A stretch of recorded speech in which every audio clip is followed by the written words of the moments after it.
Leysha, welcome to Head Over Heels. Hello, thank you. Thank you for making time. Of course, I'm s- happy to be here. So who's taking care of a baby girl?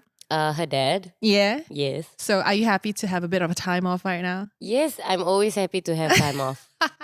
I think all mothers should have time off. Definitely 100%. And that's exactly what we're going to be talking about today. Motherhood. Like personally, I am not a mother myself and I do not know what it's like or even begin to imagine. I dare not even begin to imagine. But of course, one day I would like to be one. So if anything, I feel like the reason why you're here, Leysha, is because I think the team, our producer was like, you need to get her on because she's been so open about her journey in ways where we don't normally hear about. But before we get to that story, can we talk about your baby girl? Of course. Yeah. I can talk about her all day, all night. So you are mom to, is it Adia? How do I pronounce her name? Adia. Adia, beautiful name by the way. It's Adya, who's turning 4 this Yeah. July, Yeah. which is at the point of this recording, it's still June. So if we post it up after, it's July. Okay, guys? Yeah. So for those of our listeners, our healers who may not be familiar with your story with your baby girl, do you mind walking us through the start till now? Ooh, okay. So it's a very long story, but I will try and give you the cliff notes lah. Okay. So I got pregnant during the pandemic. And then I gave birth to my daughter. My pregnancy, everything was all good. I actually really enjoyed my pregnancy. I know plenty of people who did not enjoy their pregnancy. I enjoyed my pregnancy. Were there some like annoying things that happened? Yes, but in like looking back on it is that I did really enjoy it. And then when my daughter was born, after about 15 minutes, she was taken away from me and she was brought to the NICU. And like after a few days, they told us like, okay, she's experiencing some issues with her liver. She's got some bleeding all over her body. Yeah, so they did give us like she would kind of she only had like a week to live. What do you mean? Yeah, so things got I'm sorry, I really didn't know that. That's no, it's crazy. okay. But yeah, things got really complicated with her health for a while, and she did have to go through like this big procedure to save her life. And Wow. Alhamdulillah, she did survive it. Like she's a strong little girl. At 3 days old, she survived a lot of things. Yeah. And she was in the hospital for about 4 months. Healing, going through different procedures, and now she's gonna be 4 years old. Oh my God, thank goodness. That is Yeah. a crazy start to her life. Yes. What a story. Wait, how did you feel when you heard that? Because I was I don't know how as a mother, you just Yeah. gave birth and to hear that you being told that your daughter's got only a week more to live, at that point, do you remember how you felt? I think it's like this weird feeling of, oh my God, I can't believe it's happening to me. Why me? Not really Not- why me, but you know, it's like when you hear stories of people getting robbed or Yeah. people getting like in car accidents, you always think that's never going to happen to me. That's true. And then suddenly you go, oh my God, this is happening to me. Yeah. And it like progressively got worse. Every time we saw the doctor would have something worse to say. Oh my. So after a while, I was telling my husband, like, I don't want to see the doctor already. Because if I see the doctor, they're going to tell me something else now. So I don't want to see them already. Like, I like want to merajuk with them already. So he was just like, okay, but we have to go. Like, he literally was like pulling me out of the bed to go and see the doctor. But I think it just tore a huge gash in me. And it was very traumatic. 100%. And even now, when I look back at it, it's all I remember was how much I begged for her to stay with me. Yeah. Because, yeah, and I still remember one of her doctors actually asked me, her doctors asked, like, oh, is this your first child? And I said, like, yeah, it's my first child. And they looked at me like so sad, like they can't believe this is happening to me. Like my first experience of motherhood, my first experience of having a kid, and this is happening to me. Like they look at me with so much pity that I was like, don't pity me. Fix help my the problem. baby. Like, but, Yeah. yeah. Oh my. And she's turning 4 this Yeah. year. Yes. It's been 4 years. Yeah. And you know what? Today, actually, as much as I know you love your daughter, but we want to put the spotlight on you. Okay. We want to talk about your journey, your experience. And already the start was so, what's the word? How would you describe it? Devastating. Devastating. What a Yeah. devastating start to motherhood, which is, again, not something that everyone would expect in any way, shape, or form. But Leysha, who were you before motherhood? Ooh, who was I before motherhood? I was many, many things. I think I was both an somebody who's a lot of fun to be around, but I think I could also be a horrible human being. What do you mean? Like, I have a very like I have a potty mouth, and then I also I have this very good sense of people. Mhm. So actually, I'm really good with reading people. So I can read when people are happy, when they're sad, and all these kind of things. But I'm also very good at reading what people are really insecure about. Can you Yeah. read what I'm insecure about right now? No.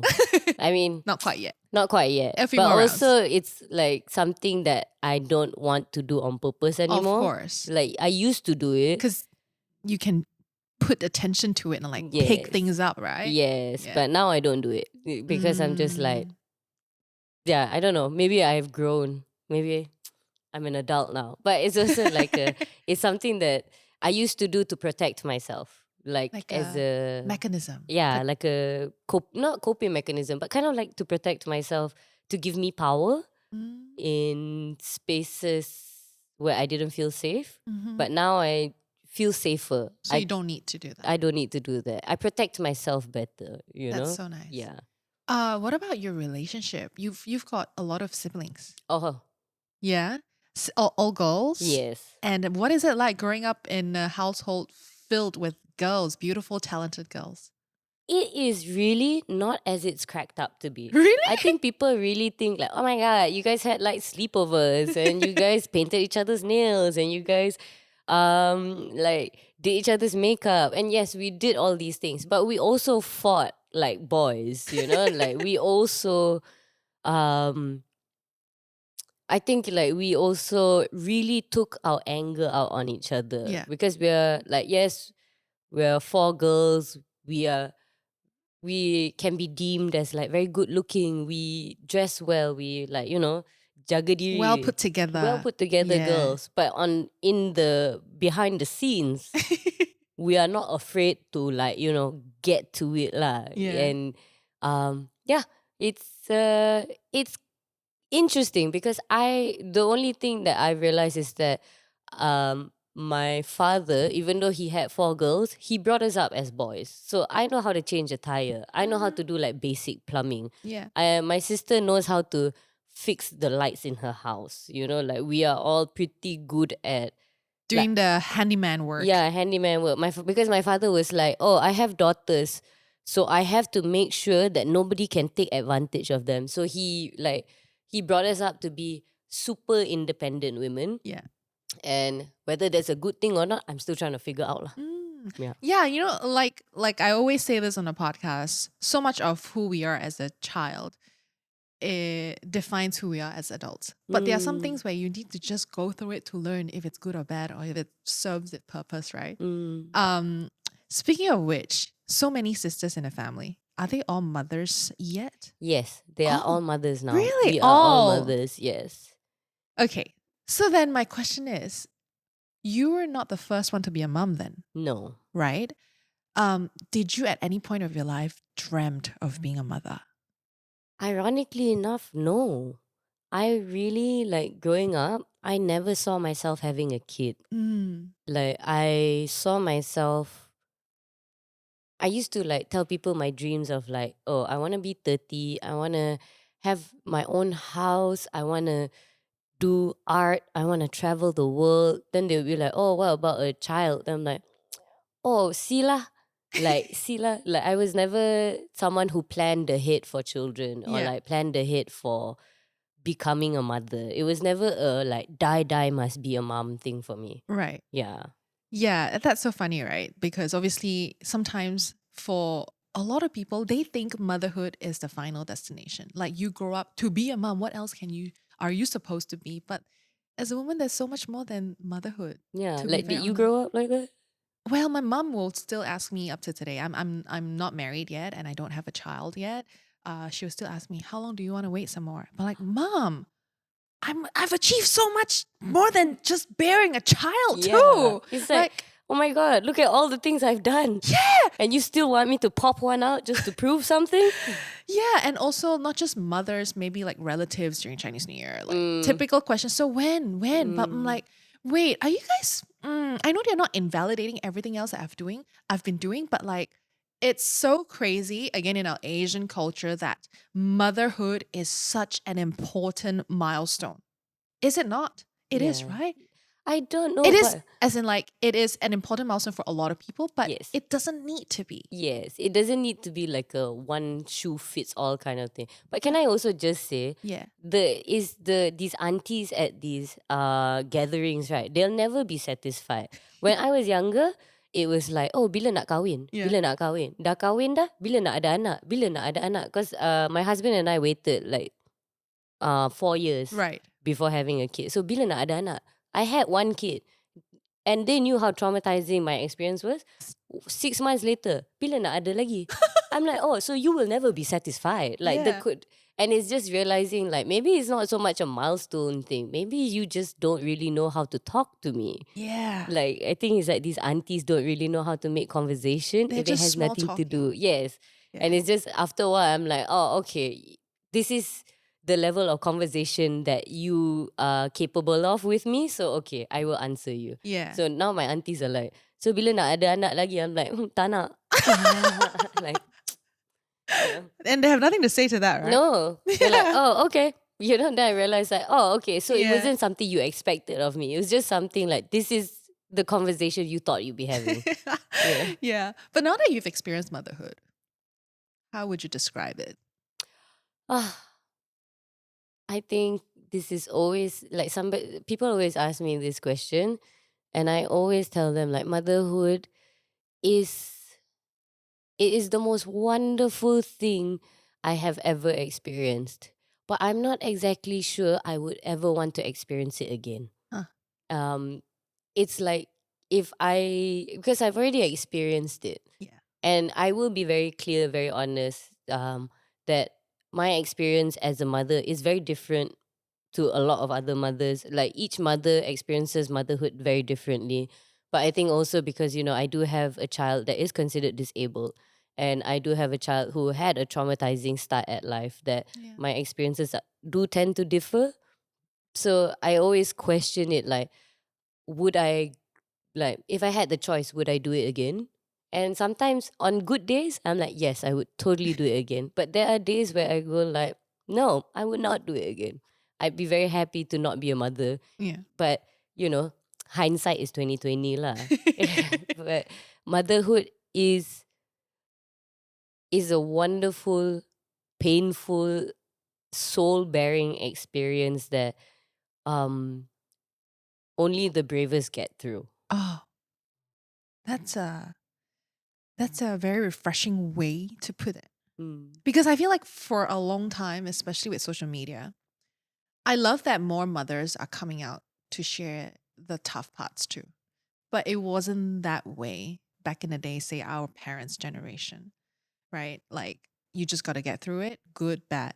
But I kind of love that more and more mothers are more daring to just put out not dirty laundry, but the truth. It's Yeah. not that easy. It's not. You're raising a human being. I don't know how that's Yeah. like. And we're raising human beings in a world where the systems are not necessarily put in place for us to raise human beings. That's true. Because like, if like take our grandmother's time for example, they could buy a house with not much money. Like you could make minimum wage and still buy a house and still support a family of 3. Mm. And then take our mother's time. Because I assume we're the same age, right? So it's like so I assume our About the same, mothers yeah. are the same age. Same journey. So like they would have already needed like 2 incomes to support a house and like let's say a family of 4, Yeah. 3 or 4 kids. So can you imagine us now in this day and age where even two incomes is not enough to Oh yeah. support a family and to be able to buy a house and to be able to like upkeep the house. Yeah. So it's also like realizing that motherhood right now is hard because we don't live in a world where the systems are necessarily easy for us. And Yeah. that's why it's like, I don't know if you've heard, but our birth rate has dropped in Malaysia Yeah. significantly. And that is a clear Indication. indication of the economy of like what people are going through. More and more people are deciding like it doesn't make sense to have kids right now. Yeah. You know? Even if they want to, like the numbers don't add up. Exactly. Like, you know that you're going to give birth to a human being that you love into a world that will not do them good. Exactly. This is just a very, very breathed statement, by the way. No, Blanket but I statement. think that's such a lovely statement to make that like I've heard some people say like I love my child like I love the children I don't have so much that I've decided not to have them Ah, because like to have them in this world would yeah. be kind of like unfair to them Yeah. because nowadays you don't have the childhood our parents had, you know, you can't really just go out and run around in a park. You can't really like just open your gate and like I'm gonna go out to the shops then come back and Yeah. then like, you know, it's like it's not necessarily a safe place for them either. Anymore. Oh my God. Did you hear about the case recently? This girl, 20-year-old, that just got murdered in her uni dorm. Exactly. I cannot imagine the pain that the parents Yeah. are experiencing. Like, she's not even fully stepped into adulthood just yet, and she's gone. Yeah. That is insane. And that's the insane thing is like what happened with my daughter made me realize like because I used to be sad, not used to be. I'm still I when I was going through it, I was very sad like, oh, you know, she never even lived her life. And Oh, I thought like I would be sad that my daughter if my daughter passes away at 1 years old or like 3 days old, I would be sad. But mm, it's just realizing like my daughter could be 90 and if she passes away, I will be sad. You know, like mm, like there is no age appropriate for a parent to lose their child 100%. and there is no age appropriate for a child to lose their life. So like to hear about this young girl passing away and in such a horrible way. Yeah. I think, again, we don't know any context at the moment. Like, it really is 2 days fresh Mm, since the news came out. But you would want to assume that she would think that she's in a safe space within her own dorm that is supposed to exactly. be having paroles, security guards, but she was failed by the system. Exactly. We didn't get to protect her. Yeah. And I think it's like, you know, there's that fear already of having a child and then you have a daughter Yeah. and you just become so aware of like, oh my God, these are all the things I've been afraid of my entire life. Yeah. And now I have to teach somebody to go through that herself. Yeah. And it's a lot of responsibility. It's a lot of work. And motherhood is hard for people who take it seriously. How hard has it been for you? So hard.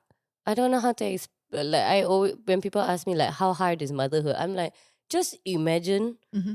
like on a daily basis, you have to constantly be better than who you actually are.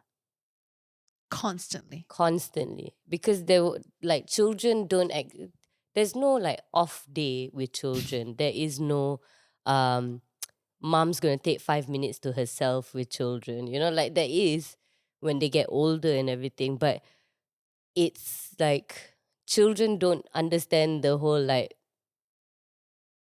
you are a separate being from me. Mm. So when you are trying to raise them, you're just like, oh my God, there's so many things. Like I always say this to people. If you want to be a mom, like just answer these few things. Can you put together 3 meals a day for yourself? Can you shower yourself in the morning and at night? Can you put yourself to bed at a good time? Like every night you put yourself to bed at 10 p.m. And then can you also ensure that you are getting the needs that you need to get? Like Like so macam everyday things. everyday things like, you know, like you go to work or like just simple everyday things like Yeah. take out the trash Yeah. or bring in your male or whatever. Yeah. If you can do these 4 things, then sure. Then you'll probably have an easier time with motherhood. But if you cannot do those 4 things yet and you're still learning to do it, I would say wait. Sorry, don't mind me asking this, No. but before you got your baby girl, could you do all of these? No, I still can't. That's why it's That is hard. so human. I cannot too. That's exactly what I mean. It's like this idea of motherhood is like, these are things I've never done for myself. But suddenly I have to be really good at it for somebody else. Oh, Yeah. So, like, it's these things. And the irony is that the people that I do know who are really good at those things, they don't have children. right. They don't have right. children. They don't want children. So it's a very clear, like, distinction of like, I have to be really good at these things for somebody else, or I have to be really good at it for me. And I know so many mothers who do things so well and who do all these things really well, but to expect one person, which is like the mother, to just do all of that, it's a lot. And even the best of mothers I know, they falter. They need help. Yeah. Man, whatever you just shared, I suddenly have so much respect for my mom because she's Yeah. a single mom. And she raised me and my sister all by herself. No wonder she had to work more than one job because it's a lot of money to raise just one. What more two? Exactly. Girl. And it's also like, yeah, it's just like, I don't know. What do you think about when you think about your mom? Like, Now? when you said I'm so grateful to my mom. Like, Okay, first of all, she didn't just give me the bare basic necessity like having a place to live, food, my school uniform, school bag. Every year we want a new one. Fresh set of textbooks every year as you grow into a new year, standard 2, 3, 4, 5, 6. On top of all of that, I do not know how she does that, managed to put me through piano school, art class, ballet, tuition, everything else by herself. Times 2 because I also have a sister. We had the Yeah. same thing. And with ballet, you got ballet shoes and all of that and ballet leotards. And I'm just thinking back, I really took my mother for granted. I even scolded her, Mommy, I haven't gotten money this month yet for my school fees. And I feel bad now. No, it's okay. Oh, I wow, think- it's not easy for her. No, it wasn't. But I think it's like, that's also like motherhood. Yeah. I don't do it expecting my daughter to one day grow up and be like, oh my God, you're the best mother in the world. Because it's not her fault she was born. That's true. That's what I tell my mom. Yeah. But it's like, I made that decision. Like each moment, I made the decision to Yeah. have her. Yeah. It was a very clear decision. It's like I was telling my husband, like before I got pregnant, I was telling my husband, I think I'm ready to have children. Yeah. And then I was telling him, like, I think I want to have a kid. And then when I got pregnant with her, it was a bit earlier than we had planned for, but we were still happy about it. And he was asking me very point blank, like, are you sure this is what you want? Are you okay with this? And I was like, yeah, this is what I want. Each moment, I chose to have her. In retrospect, do you think you can ever be ready to be a mother? Absolutely not. Because, and No matter how well prepped you are, you think? yes, Okay. because you don't know the child you will have until you have them. Betul? Because, like your Yeah. mom had 2 daughters, right? Yeah. I can imagine that you and your sister are completely different human beings. Oh, yeah. Yeah. So each child is so different from the other. Like, so each mom is different, and then each child the mom has is different. So you will never be ready for it until you have the kids. So it's like I have friends who have like 3 kids, and even then they're just like, whoa, this third one like took me by surprise. I think it just gets easier in terms of like letting go. Like, I think when you first start becoming a mother, there's a lot of like fear. Like, that's something I deal with until today. Yeah. I deal with a lot of fear, and of course with what happened with my daughter. So I feel like I need to be in control all the time. This sense of control. But one thing that I've realized, like my elder sister, she's got 4 kids. the way she has lepas tangan, and not in a bad way. She still takes care of her kids. course. They still eat. They go to school. She does all the things she needs to do. But the way she has you allowed it to be like, that's my kid. That's just how they are. Like you don't try to force them to fit into a box that you want them to fit into. Yes. Like if this is how they're expressing themselves, so be it. Yes. And it's also a control of myself. Like, oh, I'm not doing very good today. Mm. I can't exactly force myself to be in a better mood or to like, oh, I'm going to be a better mom suddenly, you know? It's like, no, it's just being able to like meet myself where I'm at that day and be like, this is how I'm going to be for today. And I can just like take a breath, be a bit more patient, and then come back to it. So, some context, our dearest producer, she's also a mother, a wonderful single mom. So I feel like this episode is something that she could 2,000% relate to. So she's got some question. Yeah, earlier you were talking about how hard it is to do all of these things and expect the mother to do them really well. My question is more about the phrase, it takes a village to raise a child. So, how did that village look like for you? Um, what how did you ask for help from that village? Because I think nowadays, when you become a mother, sometimes they just leave you alone, kan? And What do you mean leave you alone? like they don't really, Like they're letting you be? yeah, Okay. and they let you mother and go through it alone. Right. But actually, it's hard to do that alone. Okay. I don't know for you because you've had your sisters and they've had children before you. So maybe you can walk us through that, your village. My village, I also think like this whole idea of a village is a bit like, it's a very Western thing. Oh. Because actually in Asian culture, village is like a thing because it's a community based thing, right? Actual village. You have a kampong. Yeah, and you know you were speaking about the aunties at Chinese New Year. That's a village. Betul. That is this idea of community. I think in Western countries, Western places, they've kind of lost that sense of village already. But for me, I've always had this village, which is my sisters. I'm very lucky that I have 3 sisters, one who has had a bunch of kids. I'm also very lucky that her kids are now old enough to take care of my kid. Yay. Yes, that's what you do. You wait for your sisters to have kids, wait for the kids to grow up, and then you have kids. The village has always been there for me. But then it's also about, like you said, asking for help. I don't think I was very good at asking for help. I have always been someone, like hyper independent. Take care of myself, do everything by myself, and like cannot trust anyone else to help. And that's what I mean by like motherhood will like tear a gash in you because whoever you thought you were, You weren't. she's out the window. Because suddenly I had to be able to ask for help. Suddenly I was falling apart and I was freaking out.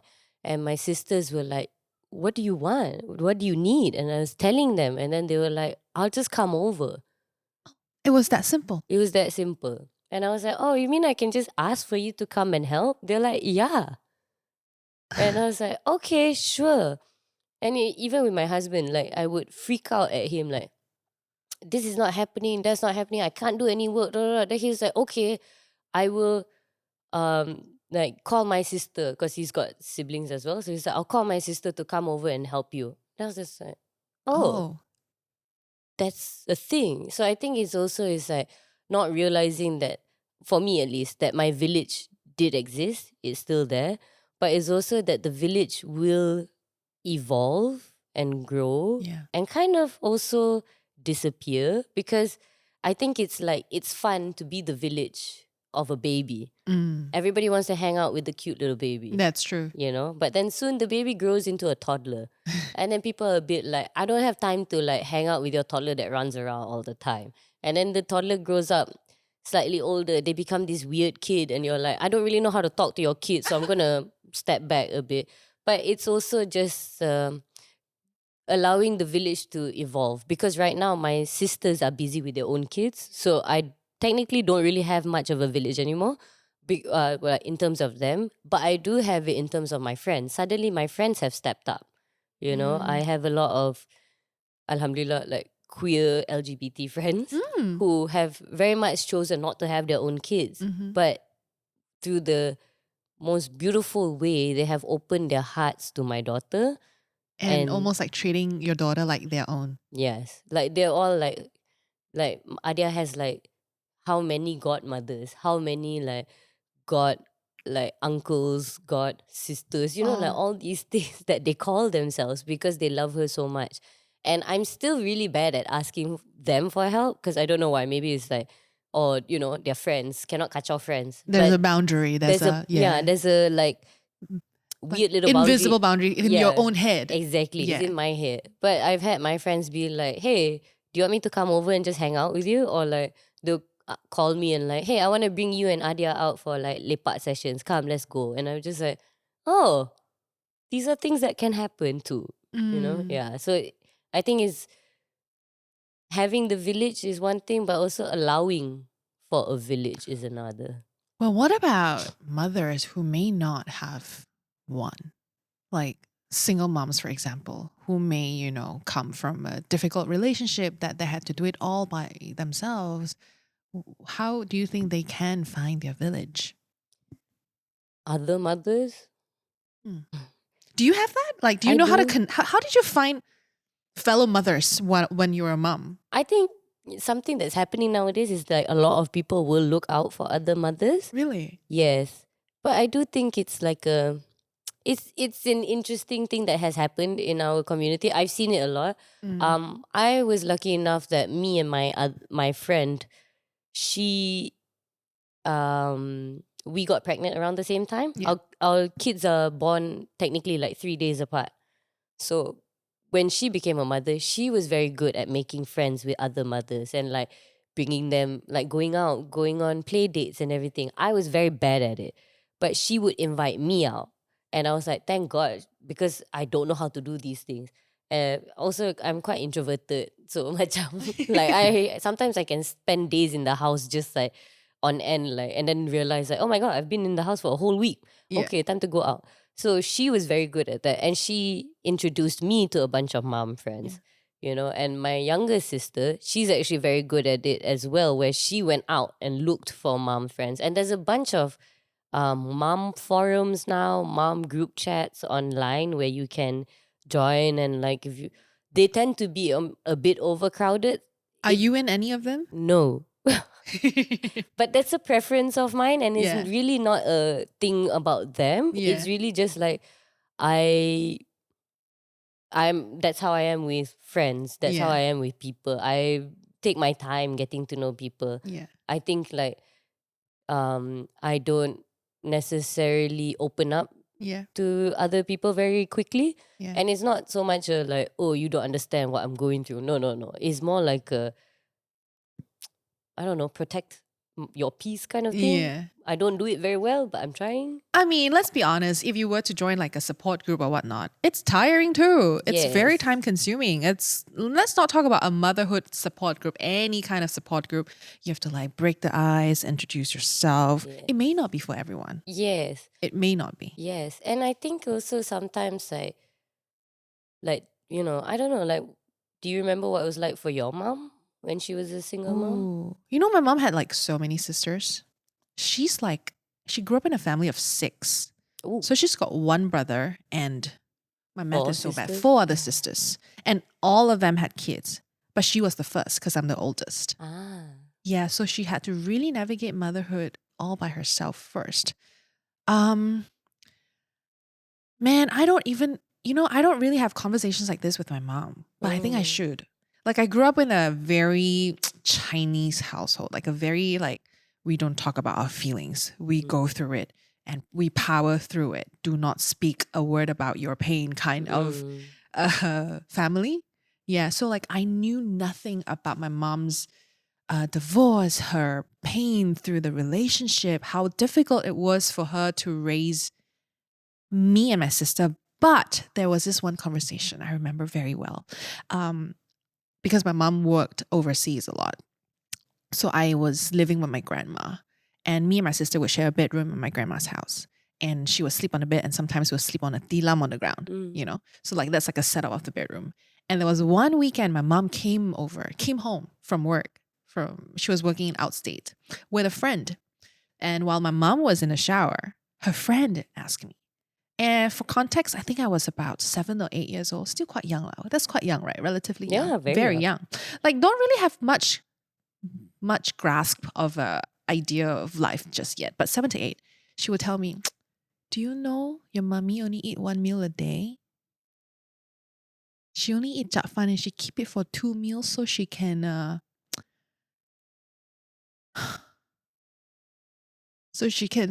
come home to see your sister and you. Wow. Sorry, I didn't expect this. And now thinking back as an adult, I'm like, wow, shit. At the time, meant nothing to me. Do not understand. I was like, oh, really? Why won't she eat more? But then motherhood is difficult. I can only imagine. Maybe that's why I took my time. My mom had me when she's 23. I'm That I'm is like so young. I'm like plus 10 years from when she gave birth to me now. And I'm still so scared. I wonder if it's because I saw how hard it was for her that I'm myself am holding back. But I do think that it, like you said, it's beautiful yet difficult. Both can exist all at the same time. Yeah. But yeah, my mom was a super mom. That's why I always said that my mom is a super mom, even though she didn't get to spend much time with me at all throughout my childhood. I think I only see her 2 to 3 times a year since I was 3 years old until now. Like that's like many, over 20 years of my life. Never once I would fault her. Yeah. Well, that's lovely of you, like I think a lot of moms, I think a lot of young mothers nowadays would love to hear this from Yeah. you, that because I think a lot of the issues, at least for me, I've had with motherhood is just so scared that my daughter will end up hating me. And so scared that like my daughter, because we went through so much to save her life. Yeah. Like one of my biggest fears is that she suddenly turns around and it's like, oh, I don't even know why I'm here. I hate being alive. And it's like, I don't know why you had me. Like, which is something we say Yeah. as adults, like very just like off On the a cuff passing, kind, yeah. But I think it's like for you to say that, it would be so lovely to hear because, your mother did what she had to do. Yeah. And I think at its core is that she probably just focused on the idea that I have kids to take care of. So I have to do what I need to do. And, it must have been horrible for her Oh, to yeah. leave you guys behind. But 100%. to be able to hear you say like, I don't fault her. I know what she did was for me and all these things is just so lovely to hear. It makes me as a mom feel like, oh my God, yeah. Me working, going out and like trying my best for my daughter, no matter what that looks like, Yeah. she will know. Yeah. Yeah. So that's your biggest fear? Yeah. That is my biggest fear. I think there's so many huge fears when you become a mother. And I think that's the issue with motherhood. And that's what I mean by like it cracks you wide open. Yeah. Is because like no matter how hard you try to be the bravest person, the smartest person in the room, the most confident, the kindest, the everything lah. When you become a mom, you are just stripped of that. Yeah. Because the only person whose opinion you care about is this child. Yeah. And this child can't really tell you anything about what you're doing until 20 years, 30 years That's a later. long time, kan? That's a long time. That's like doing a test and then waiting 30 years for the result, Oh, yeah. So it's like it's like the patience. I used to think I was a patient person. Mm. Like I used to be very patient with everybody around me and everything. And then when I had my daughter and everything that happened with her, I couldn't wait like 5 minutes for the doctor to answer my questions. I just became so, and I Completely the still opposite. now, like so impatient. I have become so impatient because I feel like I can't waste any time without her, with her. Like I can't waste time with this person. Yeah. Yeah. Do you hate that it changed you? Or No. do you, how do you feel about this shift, this change? Because like you said, You used to be so patient. Now you are living the flip side version of you and everything else. How does that make you feel? Like, oh my God, like when you look at yourself in the mirror, who am I becoming? Like, does that scare you, or like does that make you feel like, okay, this is what it is? Like, I wonder. I think it depends on the day. Kan? Because, like, What's a good day like? what's a good day like? So, a good day is me realizing that with or without my daughter, I would have needed to change.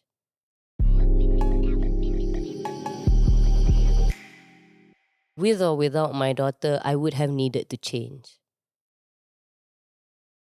And realizing that with my daughter, I change not for her, but because if I stayed in the same place, then what's the point of life anyways?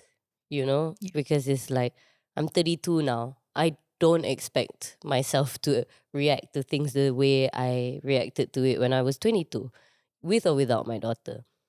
But at the same time, it's like, I think motherhood kind of like fast tracked a lot of the changes. And I will admit, I'm somebody who's really not good with change.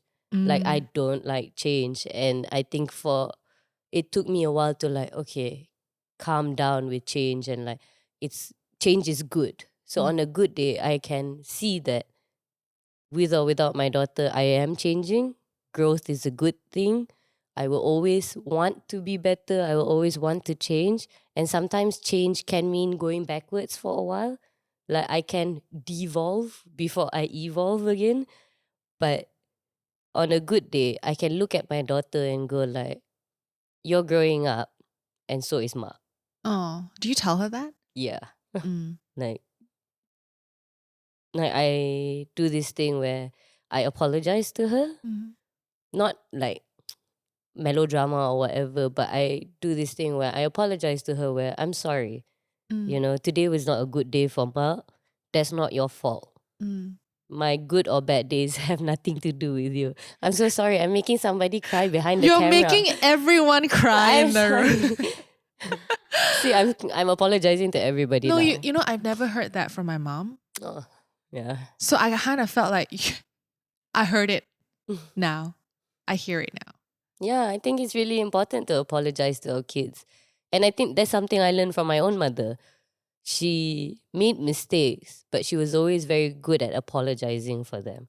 And that's when I learned like, oh, okay, my mom's not this like angel goddess beacon thing, like this untouchable Phoenix you know? rising phoenix. Yeah, she's not. She's a human being.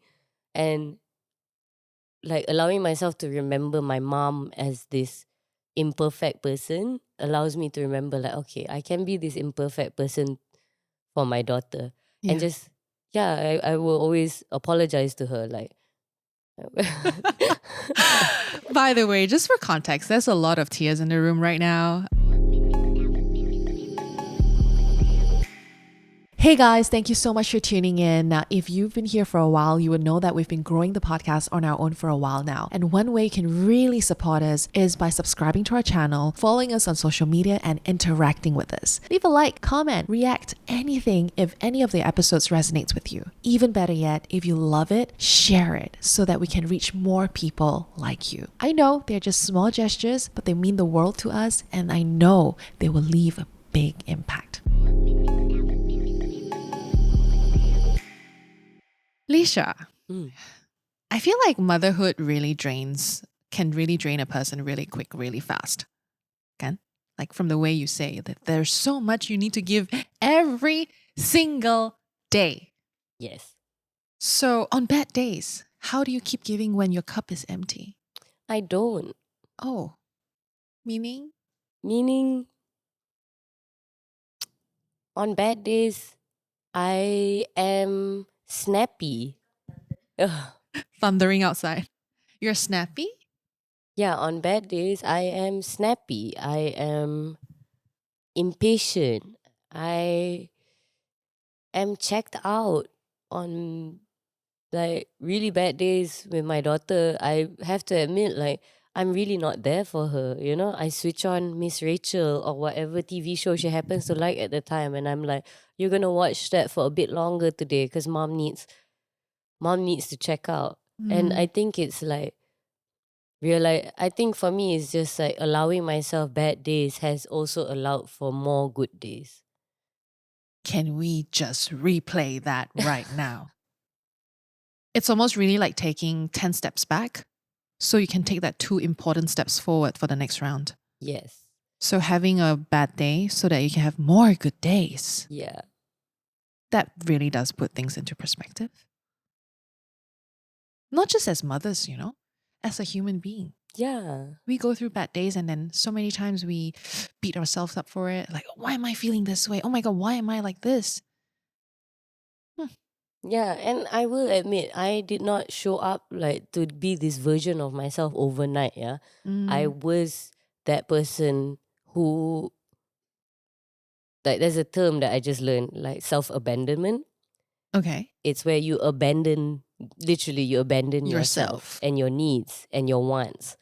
And I did that, in my journey of motherhood. I abandoned things I used to love doing, like reading books, going swimming. I used to be someone who, like, just for fun, I would get in the car and drive somewhere and do something. Like, I stopped doing all those things because I was so gung ho about, like, I gotta take care of this kid. I have to make sure she's okay. I have to give her, like, all the meals, all the medication, all the things. She has to have all the experiences in one day. She needs to go to the park. She needs to touch grass. She needs to, like, I had this list in my head. Like, if I didn't do all those things in a day, I would be a horrible mother. And just like, it burned me out. Like, I stopped seeing a future for myself. I stopped seeing a future where I was happy. And that's so sad because it's like, if I don't see a future for myself, how can I build a future for my daughter? Yeah. So I did have to really take a huge step back in terms of, like, what exactly am I doing? Yeah. Like, why am I giving so much to this little girl?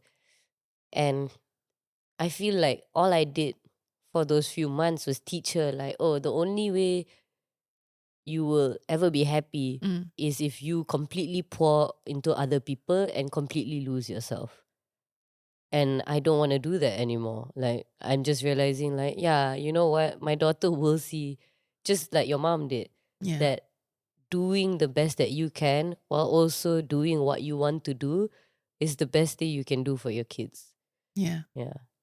But do you ever feel the guilt and the shame in the beginning before this realization that it's okay to have to check out? Like how hard was that? It's so hard. It's so, like, that's why also, it's like, I think with motherhood, it's like all emotions are times 10, times 100, times 1,000. Like, guilt and shame has become something I feel all the time now. And it's so annoying. It's Yeah. just like, can I feel something else, please? Oh my God. I'm so tired of feeling guilty. I'm so tired of feeling shameful that I'm a bad mom, And it's just realizing, like, oof, maybe I'll feel like this for the rest of my life. Or maybe I won't. But it's also like, I will admit I'm not in a place where I'm 100% over it. Mm-hmm.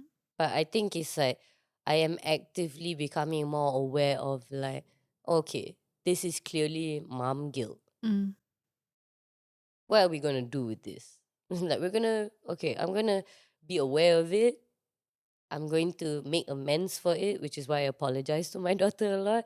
And then I'm also going to try my best to, like, kind of not feel it as much anymore, like not blame myself yeah. anymore. But I think it's so brave of you also to share all of these so publicly. Mm. Because I think sometimes, especially maybe not just, how do I put this? Amongst our family members, it could be frowned upon. Why are you telling people that you hate motherhood. How is your daughter going to think about it when she grows up one day? Have you ever gotten any backlash from speaking up about just a mother human being struggling? I don't know. I think one thing that I figured out recently is that I'm quite an intimidating person. So even if people think that they haven't said it to my face lah, you know. Really? Yeah. But no, I don't think I've really had much backlash. When I talk about this with my sisters, even though they have very different experiences of motherhood Yeah. from me, they are very respectful and understanding of my experiences. And even my sisters say it where they're like, it's good that you're saying it because I could never say it, Oh, yeah. you know? And of course, there's the usual like person who's like, oh, you can't say that. You can't say that about like motherhood or your children. I'm like, I'm not saying anything about my children. Yeah. I will sing songs for my daughter. I will dance with my daughter. I will do all kind. I will play in the rain with her. You know, like my daughter is the light of my life, but it's a huge responsibility. And if I can't talk like this in private or in public, then why am I talking in the first place lah? You know, like I Yeah. don't know. This is just who I am as a person. Like Yeah. I'm not going to sugarcoat things for people that It is shouldn't what it be. is. It is what it is. Oh my God. Because one day I'm going to step into motherhood and experiencing all of these similar things. Maybe not exactly the same set of problems, but similar things where I might need to check out today. I might not be able to be the mom that I was yesterday. And can I just say it's so helpful to hear that, hey, it is not all a bed of roses Yeah. for someone who's never been a mom. Yeah. Because all I hear is, oh, I love my kid. Oh my God, so wonderful. They're going to class. I'm going to pick them up from school and they're so naughty here. We're going for holiday. Oh, it's so annoying because they need to eat. But they don't talk about how hard it really gets. Nobody actually talks about how hard it really, really gets. So, Leysha, it's very helpful. Yeah. Yeah. I'm glad. And it's really like, I think these conversations are so important to have no matter what. Because also, I have a lot of conversations where I tell people, like, my daughter is the best thing that ever happened to me. 100%. You know, like, she is my best friend. Yeah. She's my favorite thing to wake up to. Like, my daughter does this thing where she will, like, when she wakes up, she'll like, in bed, And then She's suddenly so she'll cute. just be on top of me. And then she'll look at me and go, and you can't tell me like you don't want to wake up to that. You Yeah. know, like that's the best thing. And she sings songs that she hears in the car and she'll Yeah. go like, ah. Then if I laugh, she'll laugh along. You know? How can you not love that? How can you not love that? I think it's like children are such wonderful things. They are the best thing to happen to this world. Can I also say, like, when I talk like this about motherhood, I talk like this because I think mothers deserve to be able to, like, be open with how they really feel. Mm. Because I think it's like people want to so fast vilify mothers. Whether you're a good mother, a bad mother, whatever mother, it's so like the way society so quickly wants to deem you as something. Yeah. Like I had a friend. I think a lot of my friends are actually mothers quite young. You know, I don't think it's like a previous generation thing. There are a lot of women that were moms at 25, between 25 to 30. That's really young still, right? So anyway, I've got a friend who's a mom quite early on. And she just took one night out to celebrate with her friends, go out drinking. And she was told she's a bad mom. How can you leave your daughter behind and go out, drink with your friends and party at the club? Right away, she was vilified. You're right. Right away. Just one night out of the whole year of not going out with her friends, that one night she was told that she's a bad mom.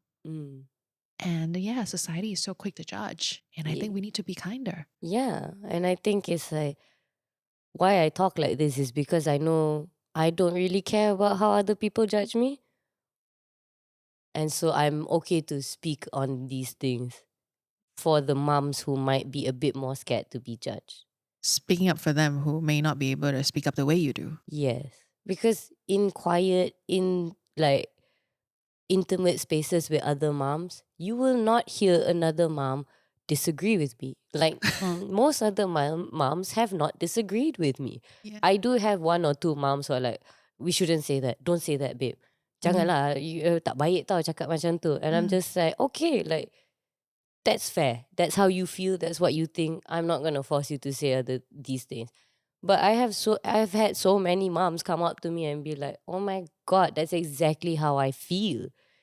Thank you for saying these things that I couldn't even say. And those are like the most important reactions to me. Because it's like the backlash or the vilification, that will always happen. Yeah. But if I feel like, okay, there's another mom on the other end of this social media page or this social media post that can relate to it and feel like she's less alone, then I'm okay. Yeah. Yeah. Like it has served its purpose. Yes.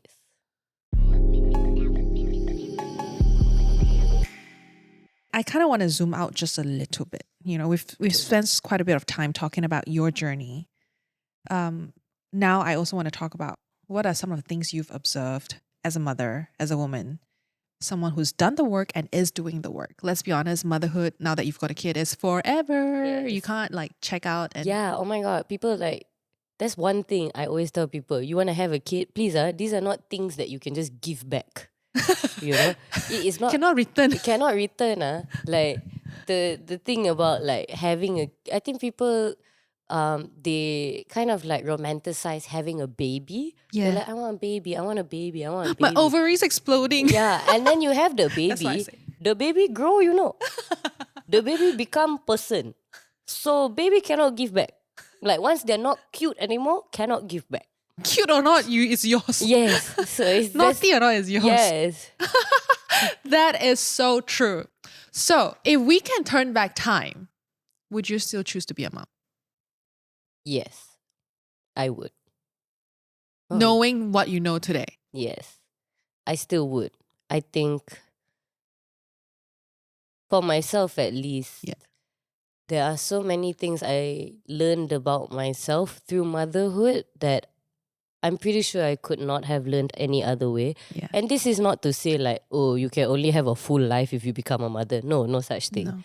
I think me personally, I wouldn't have learned a lot of these things if I didn't have my kid. Like I think I would have, I say this a lot, but I would become a mother 10 times over if it meant I could meet my daughter 10 times over. Oh, girl. Girl. Our producer is bawling her eyes out right now. I'm sorry. Wow. You know, I think I just met you today. But hearing what I've heard today, I think you, Leysha, you're a great mom. Oh, thank you. Despite the flaws, despite the things you may not know yet or is learning to do, that's the journey lah kan. You know, you don't get to do things perfectly in life anyway, so might as well just do it. Yeah. But would you agree with me on this statement, right? That some people shouldn't be mothers. Yes. Absolutely. And I think that's why it's like, I am the first person to say, don't have a kid. Yeah. You know? And I will keep saying it. Don't have a kid, don't have a kid, don't have a kid. But if you keep wanting to have a kid, then by all means, go ahead. And I do not mean like people who shouldn't have kids. That for me, it has nothing to do with how much money you make, what kind of genetics you have, nothing like that. Mm-hmm. Because that is also a very like capitalist, eugenics idea of having children. I think people should be able to have children if they are capable and want to have children. But I think the people who shouldn't have children is the ones that kind of view children as a plaything. Because like you said earlier, it is not refundable. It is not refundable. And they're like, I know sometimes like my friends, they have cats and they have dogs, right? Mhm. And they want to say like, some people will say it's quite similar. And yes, it is quite similar. Really? It is. Like To a certain extent. to a certain extent, Yeah, it is okay. quite similar. And I think that's why if you want a baby, then have a cat. First. Cat for like no. No, not actually full. dog. Yeah, dog or For cat. us, because I feel like cat is very, you can leave it alone and it will be okay. But dogs, puppies are different for us. Yes, exactly. I think cat, you can leave it alone. You can go away for a week, just leave the food and the drink there, water there. It'll be okay. But actually, dogs very, very clingy and requires a lot of attention. Yes. Yeah. So I would say like then just if you want something, I think like people assume like once you have children that this child will love you unconditionally, and that is true. But that is a lot of responsibility. You can't take for granted a child's love, unconditional love, and then throw it back on them. Like, you see all the things I did for you. You see how I take care of you. You see, it's like, no, you chose to have that child. Yeah. And I think it's like if you have children, you need to be very aware of the fact that you chose to have that child. So you take responsibility. Yeah. And in 30 years, if your child doesn't want to speak to you, that's on you, not on your child. Oh, just reminded me of something. Some people, again, I can't speak on behalf of everyone, but I've heard people who say, I want a kid because who's going to take care of me when I'm old? Betul? You've Don't heard do that too? Yes. Yeah. So that is not a good reason to have a child because No. honestly, sometimes I do feel the burden, even though my mother is not expecting me to take care of her, but she's raised me to be this kind of woman that I am, that I do want to take care of her, and I can't help but feel the pressure to like, how am I going to do it on top of having my own family then, my own children then, and then also have to take care of my mom who's growing older. It's so scary. Yeah. Yeah. And for me, it's also like, but that also goes back to like the systems that are lacking in this country. Yeah. Because we are a aging nation, and like we can't expect children to take care of their aging families while having to make enough money to be able to pay for their food and house and children, while also trying to be like active members of society. Yeah. It's a lot of like, we can't rely on Asian family values to keep us going. Yeah. So, but that's what I mean. Like, you can't have kids just because you're like somebody to take care of me in the future. Because that future might be far away, that's 50 years. Yeah. So you're going to you're going to have this person for 50 years and not love them. Yeah. Like, I don't know, maybe you will love them. I don't know. But I think it's like people have all kinds of reasons to have children. Yeah.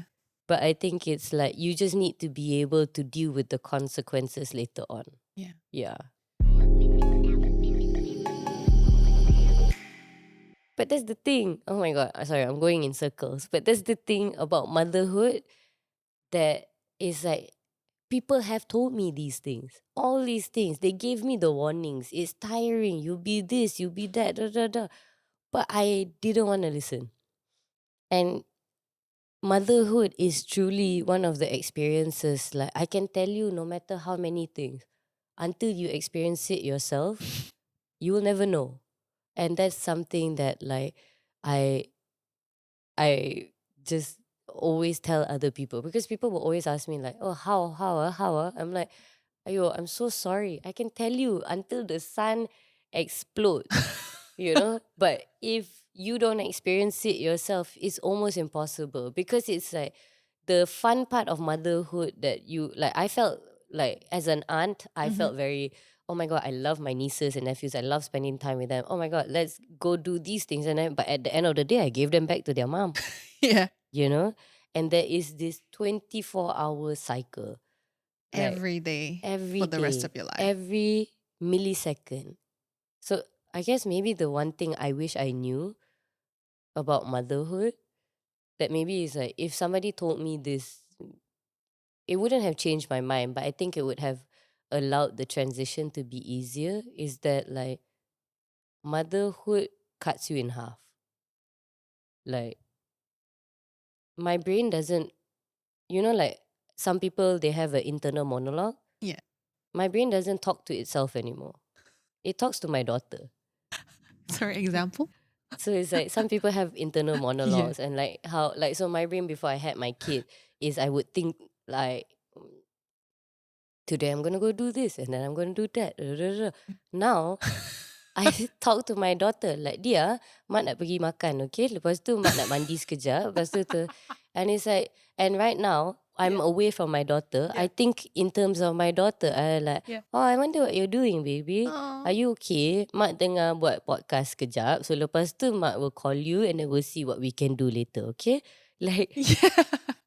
You have switched the what's the word?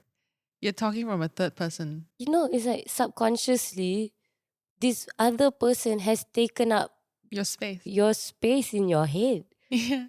So Everything is about them. everything And you is can't about even them. help it. No, and I love it.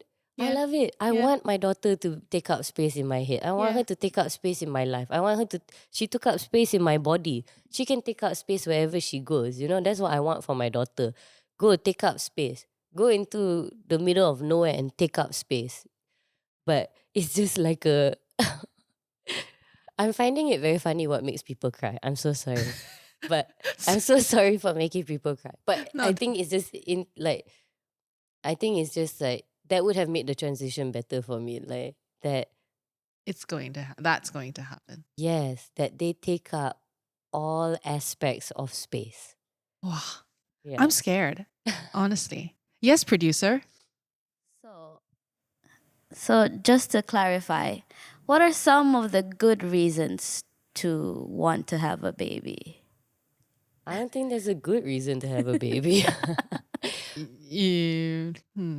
Do good you- reason. Would you have any? Look, I've always had this. I think the number of children that I want has significantly reduced. The more stories I hear, the older I get, and the more I realize how much it costs. I think I used to want like 3 when I was 21.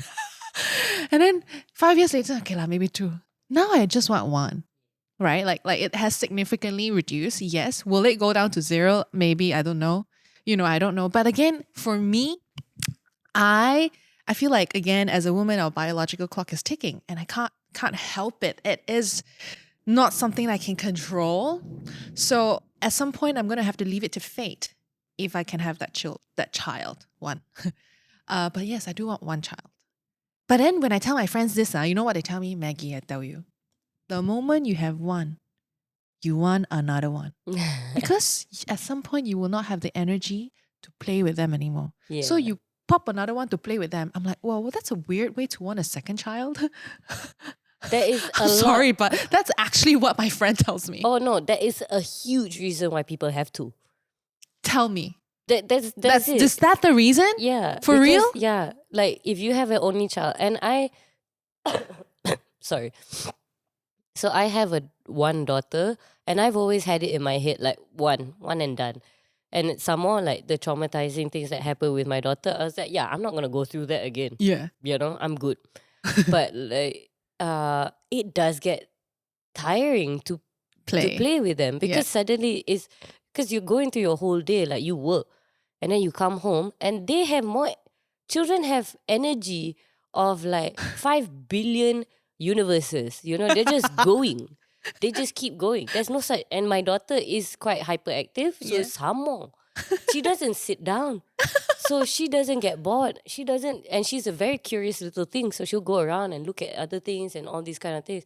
And there have been moments where I'm like, you know what? I'm just going to pop one more out so that she can have somebody to layan her. And that's not fair to the second kid, right? So I'm very aware that like, okay, I'm not going to have another kid because that's not fair. If that's the reason, that's not fair. That's not fair. But I know plenty of people who had their second kids because of that. It's not like they didn't love their second kid or they love their second kid any less. No such thing. But it is like a huge reason why. Because after a while, you're like, oh my God, I'm so tired. You still want to play? Ayo. How? If I want 1 child, is it possible, you think? It's so possible. Okay. I think 1 child is so possible. And actually, I have a lot of friends who are also on the 1 child track. Yeah. Yeah.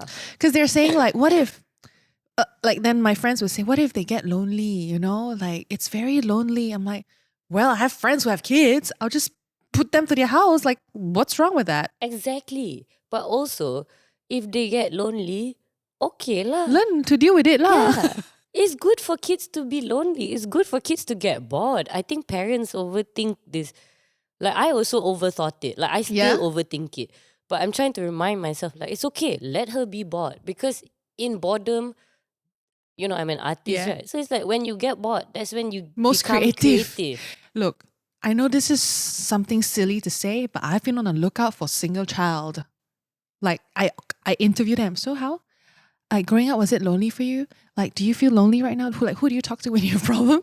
Because I feel like I want to know, like, you know, now that they're an adult as a single child from a single child family, how are they? Damn, they turn out fine. Yeah. Can I just say also, so my best friend, she is a single child. Okay. And her parents had her a bit like later in life. I think like No. mid 30s to late 30s. No way. Yeah, so she was a single child.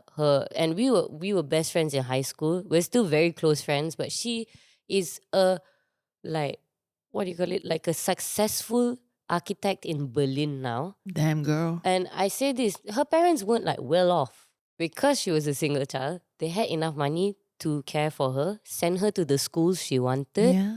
They had enough time to spend with her. So the parents always had time to listen to her, to understand her. And she's Chinese. Like There we her go. family is very Chinese. Don't speak about your feelings, all Yeah, these yeah, kind yeah. of things, you know. But I don't know anyone in my life, or maybe I do, but she is one of the most confident, self-sufficient, and um like her self-worth has been something that she doesn't she's never had an issue with. She's always been very sure of herself. Yeah. Like, this is what I want. This is what I'm good at. This is what I'm not happy with. She has always been really good with Quite boundaries. self-assuring. Very self-assured.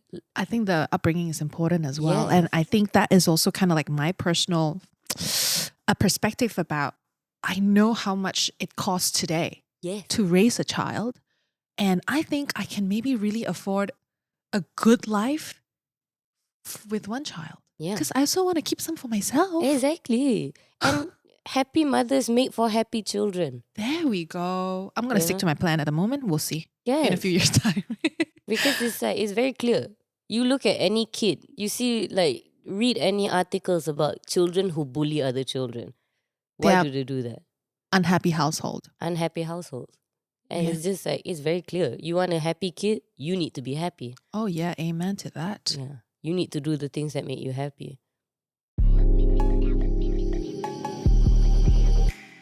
Now, Leysha, we have come to the end of the episode, but I always ask our guests 3 questions before we go. Yes. Okay? What are you currently head over heels for? What am I currently head over heels for? Myself. Love. Yes. I think I took a lot of time away from myself for other people, for my daughter, Mhm. for my partner. Yeah. So right now, I'm actually really head over heels for myself. Love. Second question. Best or worst advice you've ever received? Can be either one or both. The best advice I've ever received was from my mother, and this is an advice that I share with everybody else as well. It is to prove them wrong. Like when people ask me, like, why should I keep going? Why should I do this? Why should I do that? It is to prove them wrong. You prove all the naysayers, all the haters, everybody who's ever said anything bad about you or anything against you, use that and continue to prove them wrong. Love. Last question. If you could be remembered for one thing, beyond money, beyond success, beyond the work that you do, what would it be? I think I just want to be remembered kind of like a poem. Go for it. Like, no, I don't have a poem. Oh. Like I want to be remembered like a poem. Oh, right. Like